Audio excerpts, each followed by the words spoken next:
Assalamualaikum warahmatullahi wabarakatuh. Baiklah, saya dan teman-teman saya dari kelompok 7 yang beranggotakan Lizani Rahma Safitri, Hana Fadila Putri, dan saya sendiri Janusni akan mempresentasikan tentang makalah kami, yaitu perencanaan audit. Yang pertama akan saya jelaskan yaitu tentang perencanaan audit. Perencanaan audit adalah prosedur-prosedur yang dilakukan setelah proposal disetujui atau perkataan audit telah ditandatangani dan merupakan jambatan untuk pekerjaan pengujian.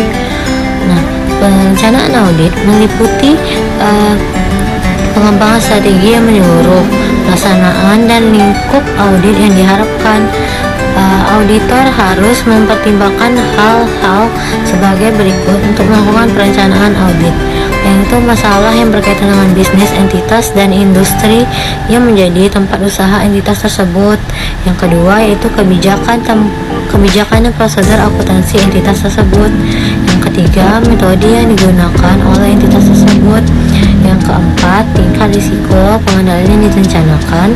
Yang kelima, pertimbangan awal tentang tingkat materialitas untuk tujuan audit. Yang keenam yaitu pos laporan keuangan yang mungkin memerlukan penyesuaian. Yang selanjutnya, kondisi yang mungkin memerlukan perluasan atau pengubahan pengujian audit. Yang terakhir yaitu sifat laporan audit yang diharapkan akan diserahkan. Dalam perencanaan auditnya, auditor harus mempertimbangkan sifat, lingkup, dan pada saat pekerjaan harus dilaksanakan, yaitu membuat suatu program audit secara tertulis untuk setiap audit. Nah, auditor harus mempertimbangkan apakah suatu keahlian harus khusus diperlukan, seperti dalam mempertimbangkan dampak pengolahan komputer terhadap auditnya, untuk memahami pengendalian intern, kebijakan dan prosedur, atau untuk merancang dan melaksanakan prosedur audit. Nah, itu yang dapat saya sampaikan tentang perencanaan audit. Sekian, terima kasih. Selanjutnya, bagian yang B tentang menerima klien dan melakukan perencanaan audit awal akan dijelaskan oleh Hana Fadila. Kepada Hana Fadila dipersilakan.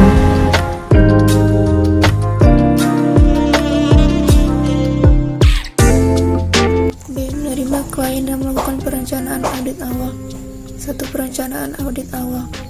Ada 4 hal yang keseluruhannya harus dilakukan lebih dulu dalam audit, yaitu 1. Auditor memutuskan apakah akan menerima klien baru atau terus melayani klien yang ada sekarang. Penentuan ini biasanya dilakukan oleh auditor yang berpengalaman yang berwenang mengambil keputusan penting.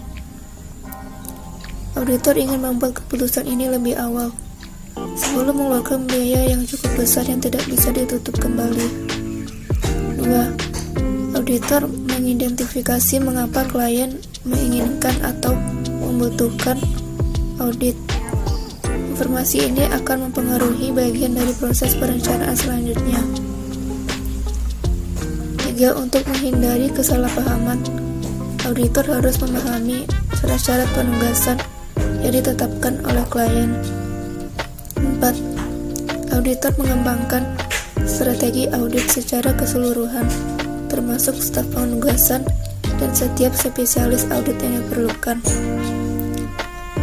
Walaupun memperoleh dan mempertahankan klien bukanlah hal yang mudah dalam profesi yang kompetitif seperti akuntan publik, kantor akuntan publik atau KAP harus berhati-hati dalam memutuskan klien mana yang dapat diterima. Tanggung jawab hukum dan profesional KAP adalah sedemikian rupa sehingga klien yang kurang memiliki integritas atau selalu memperdebatkan tentang pelaksanaan audit dan fee yang tepat dapat menimbulkan lebih banyak masalah ketimbang manfaat yang diterima. 2. Investigasi atas klien baru.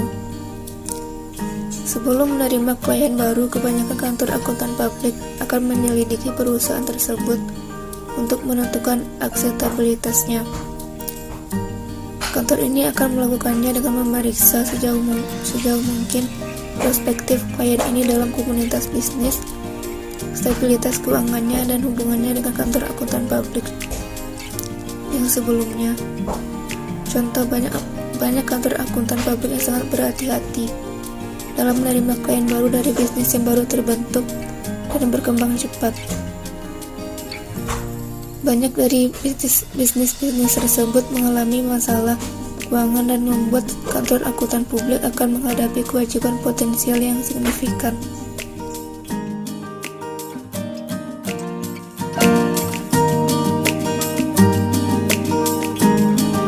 Selanjutnya tentang memahami bisnis industri klien dan menilai risiko bisnis klien akan dijelaskan oleh Zani Rahma Safitri. Kepada Zani, saya persilahkan. Kunjungan ke pabrik dan kantor. Sebuah kunjungan ke fasilitas yang dimiliki klien sangat berguna dalam mendapatkan pemahaman yang lebih baik atas operasi bisnis klien. Yang kedua, mengidentifikasi pihak yang berkaitan. Transaksi dengan pihak terkait sangat penting bagi auditor karena prinsip-prinsip akuntansi yang berlaku secara umum mengharuskan transaksi itu diungkapkan dalam laporan keuangan jika material. Ketiga, kode etik. Perusahaan sering mengkomunikasikan standar nilai dan etika perusahaan melalui pernyataan kebijakan serta kode perilaku. Sebagai respon atau persyaratan dalam Sarbanes-Oxley Act, SEC mewajibkan setiap perusahaan publik mengungkapkan apakah telah menggunakan kode etik yang berlaku bagi manajemen senior. Yang keempat, notulen rapat perusahaan adalah catatan resmi tentang pertemuan dewan direksi dan pemegang saham. Notulen ini mencakup otorisasi dan ikhtisar mengenai topik-topik penting yang dibahas pada pertemuan tersebut dan keputusan yang diambil oleh pemegang saham. Yang D, nilai risiko bisnis klien. Auditor menggunakan pengetahuan yang diperoleh dari pemahaman strategis atas bisnis dan industri klien untuk menilai risiko bisnis klien, yaitu risiko bahwa klien akan gagal dalam mencapai tujuannya. Risiko bisnis klien dapat timbul dari banyaknya faktor yang mempengaruhi klien dan lingkungannya, seperti teknologi baru yang mengikis keunggulan kompetitif klien atau klien gagal melaksanakan strategi sebaik pesaing. Baiklah, sekian presentasi dari kelompok kami. Apabila ada kata-kata yang salah, maupun disengaja maupun tidak sengaja, kami mohon maaf. Wabillahi taufiq wal hidayah. Assalamualaikum warahmatullahi wabarakatuh.